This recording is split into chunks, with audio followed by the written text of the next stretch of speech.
Hello good morning साथीहरू, सन्चै हुनुहुन्छ होला।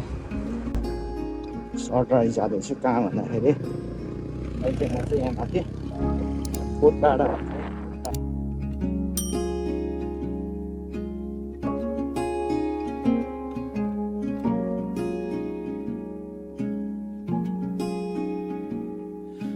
Soft light falls on quiet sand. You almost leaned in. Shadows move, skin to skin. म यहाँबाट चाहिँ लेफ्ट जान्छु है। यहाँबाट चाहिँ टक्क लेफ्टपट्टिबाट अलिकति बाटो चाहिँ अर्को बाटो एकदम सस्तो लाग्यो। हुन्छ म यताबाट फर्स्ट टाइम हिँडिरहेको छु यो बाटोबाट। त्यो पनि कस्तो चाहिँ जानु आएको थियो कि That one night, come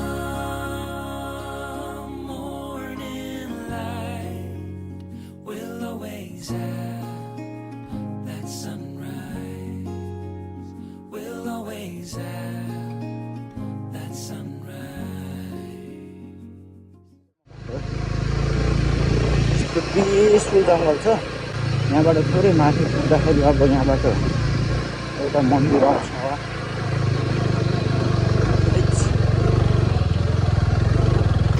यताको बाटोबाट अलिकति सिधा हुन्छ भनेर यताबाट निस्केको हो। अन्त पल्लोपट्टिको बाटो गयो भने चाहिँ अलिकति बाटो घुमाउरो छ। यताबाट चाहिँ यो जङ्गल साइडबाट गएको भएर अलिकति छिटो पुगिन्छ। तर बाटो चाहिँ अलिकति ठिकै छ अहिलेलाई चाहिँ। यतिको पानी परेर सुकेको भएर ठिकै छ है। त्यहाँतिरको गाउँहरू चाहिँ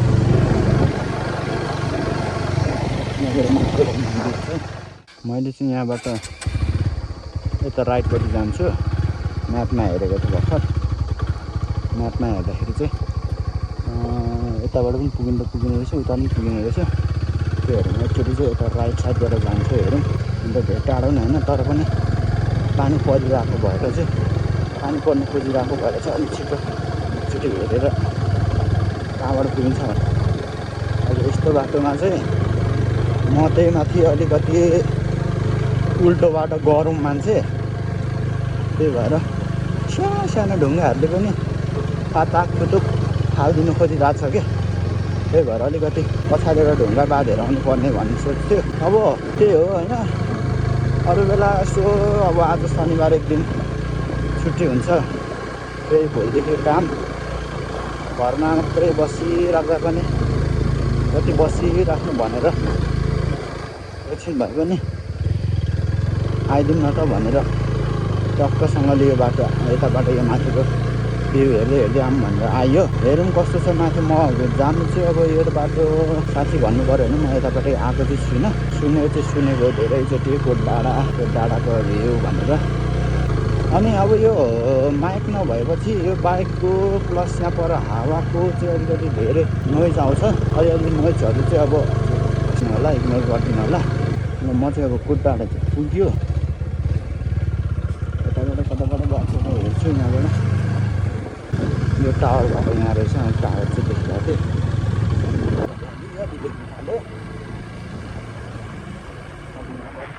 भ्यू पोइन्ट जानुको लागि चाहिँ बाटो पनि हो। कस्तो खालको गाउँवाला खाइदिनु छ हो।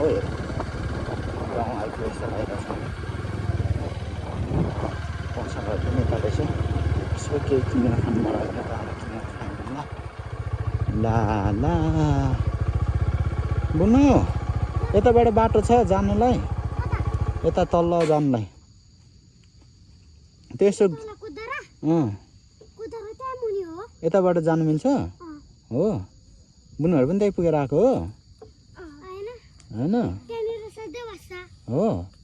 ल त गएँ ल, बाई बाई।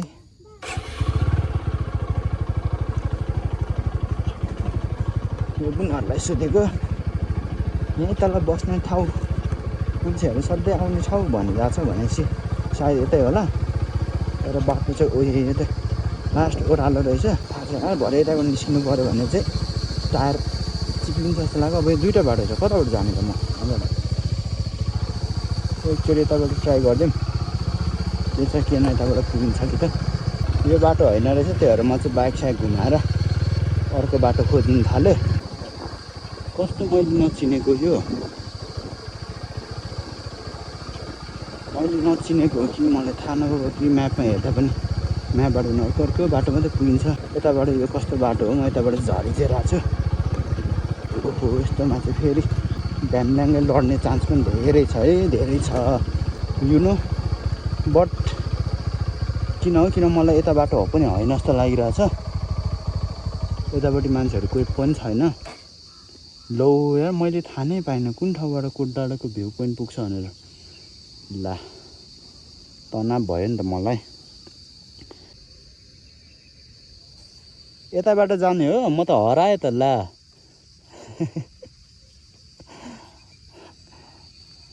यताबाट यहाँ पर छ हो ठाउँ, जाने ठाउँ।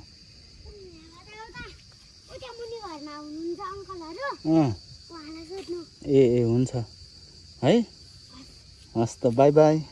फेरि दुईचोटि बाई बाई भयो है। भरे निकाल्नु नसक्ला जस्तो छ है।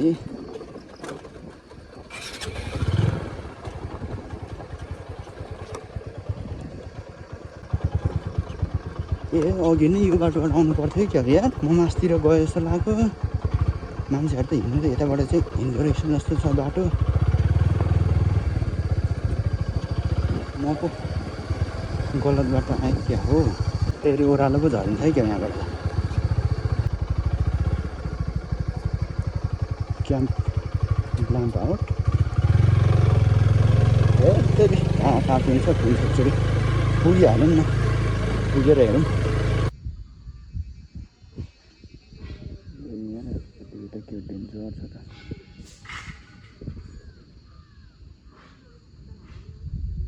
भ्यू पोइन्ट स्यु पोइन्ट चाहिएन एउटा, मलाई चाहिँ ट्याक्क पिसफुल बस्ने ठाउँ खोज्नु पऱ्यो है।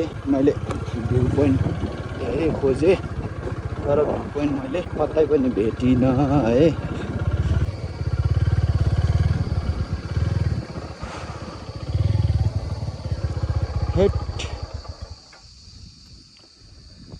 गर्मी पनि भयो। अब यताबाट म कहाँ पुग्ने हो थाहा छैन, त्यही भएर अब म यहाँ एकछिन बसेर अब निस्किन्छु होइन। यस्तो छ है ठाउँ चाहिँ, आमामा बबालै जस्तो ठाउँ चाहिँ, हरियाली छ। यहाँबाट तलतिर जानु नदिनु भनेर डर लाग्यो होला।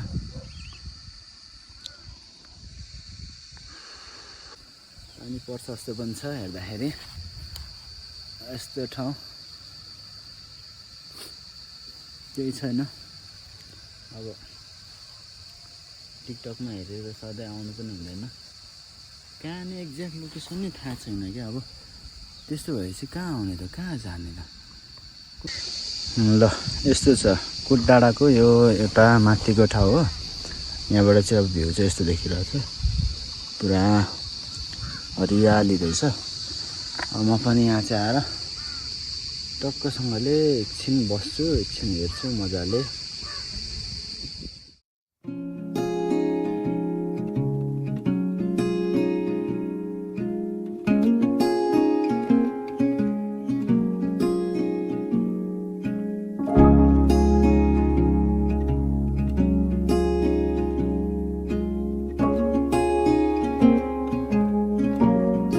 आउँदाखेरि चाहिँ तपाईँहरूले यो डाँडा, यो जुन डाँडा देखिरहेको छ त्यो डाँडा कटेर यताबाट आउनुभयो भने चाहिँ अलिक धेरै घुम्ती हुन्छ। तर यो मन्दिरबाट माथि निस्किनु पर्छ।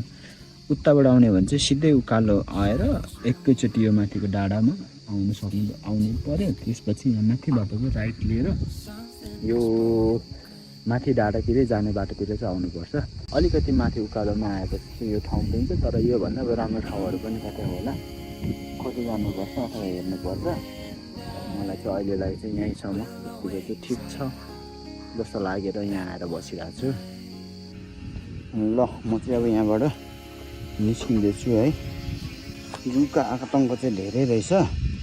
मलाई 4-5वटा जतिले चाहिँ बनाइसकेको थियो जुकाहरूले। अझै जुका कति छ भन्ने कुरा हो मेरो खुट्टामा खाएर सिधाइसक्यो। त्यही भएर म चाहिँ अब भागे। हुन त जुकाहरू पनि होइन, पानी पनि पर्दैछ ल लास्ट नजर है पढ्दै थियो मैले टिपेर फालिदिएँ अलिकति जुकाहरू चाहिँ ओभर छ है ओभर त्यहाँ भित्र बस्दाखेरि जुका आतङ्क त अब झर्दाखेरि चाहिँ बाटो यस्तो छ है अघि म यस्तोबाट आएँ देखाइन मजाले त्यहाँ भिडियो चाहिँ तर अलिकति बाटो चाहिँ अप्ठ्यारै छ गाडा अफरोड भन्दा पनि अब अन्त अफरोडै हो यो पहाड जस्तोको बाटो छ निस्किँदाखेरि चाहिँ ठाडो हुन्छ झर्दाखेरि लास्ट तेर्सो हुन्छ यता पानी परेको बेला चाहिँ हिँड्नु सकिँदैन फिक्स हो अहिले चाहिँ अलिक पानी परेको छैन प्लस पानी अघि नै रोकिसक्यो ठिक छ यतिकै त हुन्छ यतिको ठाउँमा घुम्नु आएपछि जुकाहरूले त यति सानो जुकाहरू थियो पातलहरू भरे मलाई त खाने 2टा जुकाहरू त यत्रो ठुल्ठुलो भइसकेको रहेछ मैले यस्तो निकालेर राखिदिएको कहाँ हराएको छिमेन्ट देखाउनु भनेको त डर लाग्नेहरूलाई हुन्छ भनेर मैले चाहिँ जुकाहरू नराखेको है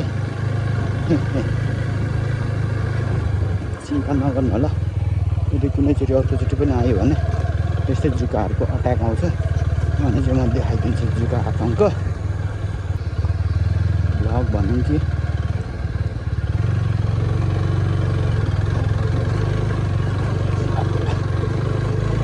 A few moments later. ल म फेरि अहिलेको अवस्थामा चाहिँ यताबाट जान नमिल्ने भएर फेरि यो गोरेटो बाटोबाट फर्केर जाँदैछु के हो कि आजको दिन बेहाल होला जस्तो छ यार अब यताबाट गयो भने बाटो छैन उताबाट गयो भने बाटो छैन के हो यार म कस्तो गाउँमा आइपुगेँ साथीहरू भनौँ त अब यस्तो बाटो निस्केर जानु पर्यो नि त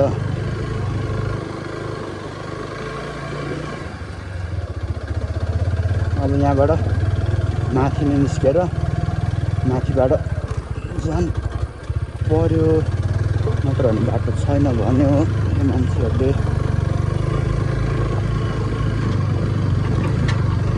ओहो